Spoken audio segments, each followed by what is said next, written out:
Selain aktivitas syutingnya yang padat, kini Bopak juga memiliki jadwal dan aktivitas tambahan baru, yaitu menemui Talafasa. Lalu benarkah jika Bopak kerap dongkol dan kesal jika aktivitas barunya ini terbentur agenda syuting yang silih berganti? Bopak memberikan ruang waktu Bopak, hari Bopak untuk anak.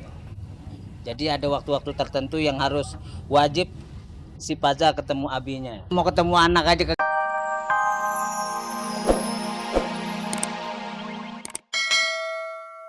secara tegas bahwa FPI organisasi yang tidak pernah ikut atau mendukung praktek penyembuhan Guntur Bumi. Keempat, jika ada pengaduan yang merasa dirugikan oleh Guntur Bumi, mempersilahkan untuk menempuh jalur hukum. Kelima, dalam masalah apapun, baik secara pribadi, apalagi organisasi, jangan berkomentar kalau bukan ahli atau menguasai permasalahannya. Demikian maklumat dan instruksi ini agar wajib dipatuhi. Wassalam. Habib Musin bin Ahmad Alatas, Ketum DPP FPI. Menurut saya sih yang mana yang gratis ya seberat-beratnya gitu. Seharusnya berapa tahun? Mungkin 17 tahun kali seumur hidup. UGB ditahan itu alhamdulillah teror itu tidak ada. Ya mudah-mudahan seperti Paudi ke depannya juga seperti itu. Jadi ya mudah-mudahan tidak ada teror lagi untuk ke depannya. Kalau aku sih berharap UGB diproses secara hukum sesuai dengan apa yang dia perbuat, ya dia juga bisa menyadari, bisa mengambil hikmah dari semua ini, menyadari kesalahannya, mengakui kesalahannya, tidak mengulangi kesalahannya lagi, dia kembali ke jalan yang benar. Siapa bilang jika meleburnya komedian dengan ustadz yang memiliki pemahaman soal agama tidak bisa akur? Inilah yang terjadi saat Opi Kumis dan Ustadz Zaki Mirza beradu akting dalam sebuah sitkom berjudul James Bond. Lantas seperti apa keseruan yang terjadi saat Opi Kumis dan Ustadz Zaki Mirza break dari kegiatan syuting mereka? Dan benarkah di balik penyatuan mereka terdapat pesan yang ingin disampaikan?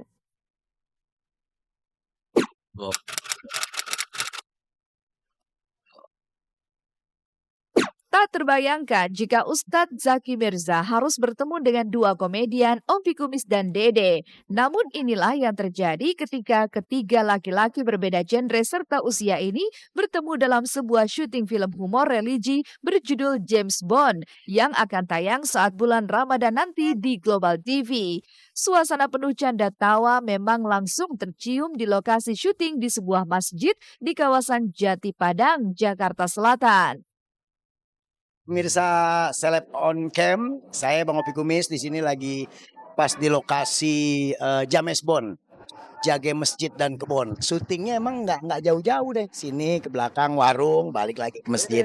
Ini Pak sutradaranya nih. Nah, ini Pak sutradaranya James Bond. Barangkali ada komentar Bang. Skenario mana Bang? Iya. Padahal dia yang sutradara nanya skenario sama gue. Gue aja bagaimana kata dia ngomongnya.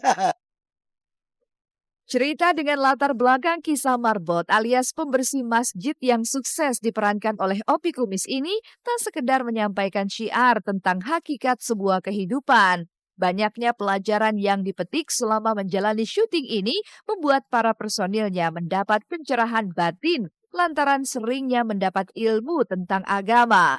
Namun, pengalaman terbaik didapat oleh Ustadz Zaki yang mulai ikut-ikutan ngebanyol. Ini handout lagi sini deh. Ini juga bagian yang lebih ancur lagi kalau ini. Enggak, jadi kadang ya suka ngomelin juga ke Bang Opi. Tapi juga bingung juga dikerjain juga. Ada yang lagi kita ceramahin, pada kabur. Ada yang diceramahin kayak Bang Opi, malah ngeliatin si Dija, perempuan yang dia demen. Nih Ustadz sebenarnya sebulan aja bareng stres. Enggak, sebenarnya sih di sini nggak ada yang hancur, nggak ada yang soleh, nggak. Semuanya sama. Di sini kita saling ngingetin, saling nasehatin untuk menjadi manusia yang lebih baik lagi. Karena ada beberapa scene juga yang ternyata Ustadz juga khilaf gitu loh. Tapi tidak sekhilaf teman-teman yang jaga masjid, si Sobret, kemudian Bang Opi. Artinya tetap realnya tetap Ustadz sebagai sahabat. James Bond ini adalah satu sinetron sketsa religi yang menghadirkan bahwa tidak selamanya Ustadz itu harus ditakutin, harus disegenin gitu. Ustadz juga manusia biasa. Sebagai bintang utama, Opi Kumis tak hanya ahli berakting di depan kamera. Sebagai komedian senior yang masih laris manis ini, Opi Kumis juga kerap melemparkan gurauan yang membuat semua pemain James Bond terkekeh-kekeh dibuatnya. Namun benarkah dalam memerankan aksinya, Opi Kumis justru kerap curi-curi kesempatan terhadap lawan mainnya? Tapi tadinya dipikir sama gue nih, gue kan emang dari muda emang udah gila jadi detektif. Tadinya waktu ada lamaran kerja dari si Jali jadi James Bond, gue pikir James Bond detektif.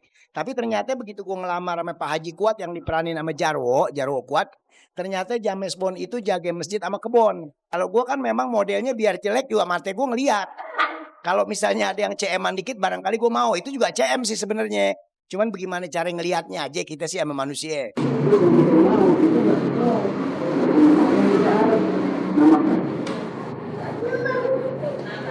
Astagfirullahaladzim, kelakuan. Ini begini nih, cinta bikin buka begini nih. Mudah-mudahan sehat.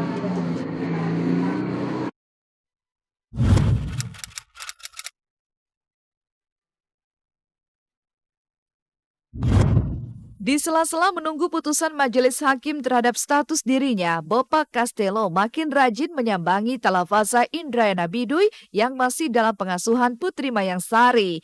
Tidak hanya itu, bocah yang sempat diragukan kehadirannya ini kabarnya juga telah merubah kegarangan Bopak dengan tak lagi menindaklanjuti soal tes DNA. Belakangan, Bopak justru menyesal telah mengajukan soal tawaran tes DNA itu. Lalu, legakah Putri Mayang Sari dengan perubahan sikap Bopak? Nah cuman kan akhirnya Bapak tarik lah itu semua, nggak perlu lagi lah gitu. Karena kita sekarang berangkat, cinta kita sama anak kita udah. Siapapun anaknya, datangnya dari mana, yang penting kita bicara bahwa anak ini titipan Allah gitu aja. Pokoknya itu anak Bopak, tidak ada lagi titik koma, itu Talat Paza Indrayana Bidui, anak Bopak. Sisi sentimental Bopak lahir di situ. Pada saat dia natap kita dengan kosong, kita berbayang pada saat anak itu nggak punya siapa-siapa, dia minta tolong sama siapa kan gitu. Akhirnya sadar nggak sadar air mata keluar ya kan. Ternyata pas periksa kenapa air mata keluar kok kegencet pintu. Sangat puas gitu. Akhirnya selama ini yang aku harapkan ya gitu akhirnya bisa terpenuhi gitu. Dia bisa Bopak bisa ngasih perhatian ke anak aku, kasih sayang ke anak aku gitu. Selain aktivitas syutingnya yang padat, kini Bopak juga memiliki jadwal dan aktivitas tambahan baru, yaitu menemui Talafasa. Lalu benarkah jika Bopak kerap dongkol dan kesal jika aktivitas barunya ini terbentur agenda syuting yang silih berganti? Bopak memberikan ruang waktu Bopak, hari Bopak untuk anak. Jadi ada waktu-waktu tertentu yang harus wajib si Paza ketemu abinya. Mau ketemu anak aja keganggu nih. Kemarin kan janji sama si Pazan mau ketemu, nggak ketemu-temu. Akhirnya bajunya dibawa-bawa aja. Iya, karena kita harus langsung ngasih. Karena dia lebih seneng kan kalau si abinya ngasih langsung. Maka boleh jadi inilah hak prerogatif Bopak untuk berubah prinsip dalam hidupnya. Namun benarkah hanya karena kepolosan Talafasa yang sanggup merubah keegoisan Bopak? Atau ini cara bagi Bopak untuk kembali menjalani cinta yang belum kelar bersama Putri? Kalau nanti ke depannya kalau memang Bopak jodoh aku ya aku terima gitu. Dan cinta misalnya Bopak sama istri kita tumbuh lagi. Yaitu cinta yang bentuk lain, bentuk kasih sayang. Jadi bentuk humanis Bopak aja. Nggak ada istilah apa sih permusuhan kayak yang selama ini masyarakat lihat kan gitu. Karena kita juga nggak perlu lagi lah berbohong diri kita masing-masing kan. Istilahnya walaupun kita misalkan nggak berarti kita harus musuh, harus mutus tali silaturahmi juga enggak kan. Udah ada anak kan. Jadi udah ada anak, jadi kita juga fokus di anak juga kan gitu.